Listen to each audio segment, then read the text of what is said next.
Group 2 రాత పరీక్ష వాయిదా. నోటిఫికేషన్ వచ్చాక ఇది 4వసారి. డిసెంబర్లో నిర్వహిస్తామన్న టీజీపీఎస్సీ. సిడిపిఓ, ఈఓ పోస్టుల రాత పరీక్షలు రద్దు.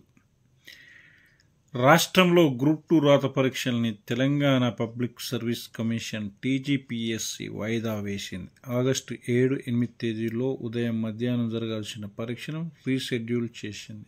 పరీక్షలను డిసెంబర్లో నిర్వహిస్తామని, తేదీలను తర్వాత ప్రకటిస్తామని, గ్రూప్ 2 పరీక్షను వాయిదా వేయాలని, పోస్టులను పెంచాలని కొన్ని రోజులుగా అభ్యర్థులు ఆందోళన చేస్తున్నారు. అలాగే డిఎస్సికి గ్రూప్ 2కి మధ్య వ్యవధి కూడా చాలా తక్కువగా ఉందని వాయిదా కోరారు. ఈ నేపథ్యంలో పరీక్షను వాయిదా వేయాలని డిమాండ్ చేస్తూ వచ్చారు. సీఎం రేవంత్ రెడ్డి సైతం ఇప్పటికే నిరుద్యోగులతో ఒకసారి సమావేశమై పరీక్షల మధ్య వ్యవధి ఉండేలా చూస్తామని హామీ ఇచ్చారు. డిఎస్సి పరీక్షలు ఇప్పటికే ప్రారంభమయ్యాయి. నిరుద్యోగులు ఆందోళన కొనసాగించారు. దాంతో సీఎం సూచన మేరకు శుక్రవారం సచివాలయంలో గ్రూప్ 2 అభ్యర్థులతో ఉప ముఖ్యమంత్రి బట్టి విక్రమార్క సమావేశమయ్యారు. నిరుద్యోగుల కోరిక మేరకు పరీక్షను డిసెంబర్ చివరి వారంలో నిర్వహించేందుకు సాధ్యాసాధ్యాన్ని పరిశీలించాలని టీజీపీఎస్సీ చైర్మన్ మహేందర్ రెడ్డికి విన్నవిస్తామన్నారు. ఈ మేరకు ప్రభుత్వం పరీక్షల వాయిదా విషయాన్ని పరిశీలించాలంటూ టీజీపీఎస్సీకి సూచించింది. అనంతరం వివిధ పోటీ పరీక్షల మధ్య వ్యవధి తక్కువ ఉన్నందున గ్రూప్ 2ను వాయిదా వేస్తున్నట్టు టీజీపీఎస్సీ ప్రకటించింది.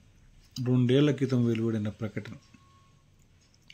రాష్ట్రంలో గ్రూప్ 2 ఇప్పటికే 4 సార్లు వాయిదా పడింది. మొత్తం 788 పోస్టులతో 2022లో ఉద్యోగ ప్రకటన వెలువడింది. అప్పట్లో 5.5 లక్షల మంది దరఖాస్తు చేసుకున్నారు. తొలుత నిర్ణయించిన షెడ్యూల్ ప్రకారం 2023 ఆగస్టు 29, 30 తేదీల్లో పరీక్షలు జరగాల్సి ఉంది. వరుస పరీక్షలు, గురుకుల టీచర్ ఉద్యోగాల పరీక్షలతో గ్రూప్ 2కు సన్నద్ధం కాలేకపోయామని, సమయం కావాలని నిరుద్యోగులు కోరడంతో అప్పటి ప్రభుత్వం అదే ఏడాది నవంబర్ 2, 3 తేదీలకు వాయిదా వేసింది. అయితే అసెంబ్లీ ఎన్నికల ప్రక్రియ ప్రారంభం కావడంతో పరీక్షలు మరోసారి 2024 జనవరి 6, 7 తేదీలకు వాయిదా పడ్డాయి. తరువాత ప్రభుత్వం మారి కొత్త కమిషన్ ఏర్పాటయ్యాక ఆగస్టు 7, 8 తేదీల్లో 2 రోజుల పాటు నిర్వహించనున్నట్టు రీషెడ్యూల్ ప్రకటించింది. తాజాగా డిఎస్సి ఇతర పోటీ పరీక్షల నేపథ్యంలో మరోసారి డిసెంబర్కు వాయిదా వేసింది. అంబేద్కర్ నాలెడ్జీ కేంద్రాల ఏర్పాటు. గ్రూప్ 2 అభ్యర్థులు, నిరుద్యోగులతో ఉప ముఖ్యమంత్రి బట్టి విక్రమార్క సచివాలయం నిర్వహించిన సమావేశంలో పరీక్ష వాయిదాపై హామీ ఇచ్చారు. రాష్ట్రాన్ని తెచ్చుకున్నదే ఉద్యోగాల కోసం. గత 10 ఏళ్లలో ఉద్యోగాలన్నీ భర్తీ చేసుకుంటే లక్షల కుటుంబాలు స్థిరపడి, అందుకే మేము నిరుద్యోగితను ఎన్నికల ఎజెండాగా మార్చుకున్నాం. అధికారంలోకి వచ్చిన 3 నెలల్లోనే 54,000 ఉద్యోగాలకు మోక్షం కలిగించాం. త్వరలోనే జాబ్ క్యాలెండర్ ప్రకటిస్తాం. కొందరి స్వలాభం కోసం ప్రభుత్వాన్ని బెదిరించి కేసుల పాలైతే నిరుద్యోగులే నష్టపోతారు. త్వరలోనే ప్రతి అసెంబ్లీ నియోజకవర్గ కేంద్రాల్లో పోటీ పరీక్షార్థుల కోసం అంబేద్కర్ నాలెడ్జ్ కేంద్రాలు ప్రారంభిస్తాం. ఉదయం 10 నుంచి సాయంత్రం 5 గంటల వరకు పోటీ పరీక్షలకు ఉచితంగా ఆన్లైన్ శిక్షణ ఇవ్వడానికి ఆధునిక టెక్నాలజీని వినియోగిస్తున్నాం. దేశంలోనే అత్యున్నత సబ్జెక్టు నిపుణుల్ని అందుబాటులోకి తీసుకొస్తాం.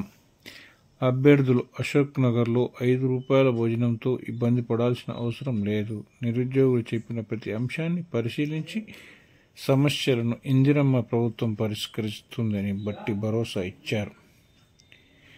మహిళా శిశు సంక్షేమ శాఖలో సిడిపిఓ, ఈఓ పోస్టుల రాత పరీక్షలు రద్దు. త్వరలో పునః పరీక్షలు ఉంటాయని టీజీపీఎస్సీ వెల్లడి. రాష్ట్రంలో నిరుడు ప్రశ్నాపత్రాల లీకేజ్ నేపథ్యంలో గతంలో నిర్వహించిన 2 ఉద్యోగ నోటిఫికేషన్ల రాత్రి పరీక్షల్ని టీజీపీఎస్సీ రద్దు చేసింది. మహిళా శిశు సంక్షేమ శాఖలో శిశు అభివృద్ధి ప్రాజెక్టు అధికారులు సిడిపిఓ ప్రకటన నవంబర్ 137, 2022 విస్తరణ అధికారులు ఈఓ ప్రకటన నంబర్ 11, 2022 ప్రశ్నాపత్రాలు లీక్ అయినట్లు వెల్లడైంది. ఈ కేసు విచారణలో భాగంగా సెంట్రల్ ఫోరెన్సిక్ సైన్స్ ల్యాబొరేటరీ సిఎఫ్సిఎస్ఎల్ ప్రత్యేక దర్యాప్తు బృందం నివేదిక ఆధారంగా 2023 జనవరి 3, 8 తేదీ ప్రత్యేక దర్యాప్తు బృందం సిట్ నివేదిక ఆధారంగా 2023 జనవరి 3, 8 తేదీలో చిన్న పరీక్షలు రద్దు చేసినట్లు టీజీపీఎస్సీ కార్యదర్శి నవీన్ నికోలస్ ఒక ప్రకటనలో వెల్లడించారు.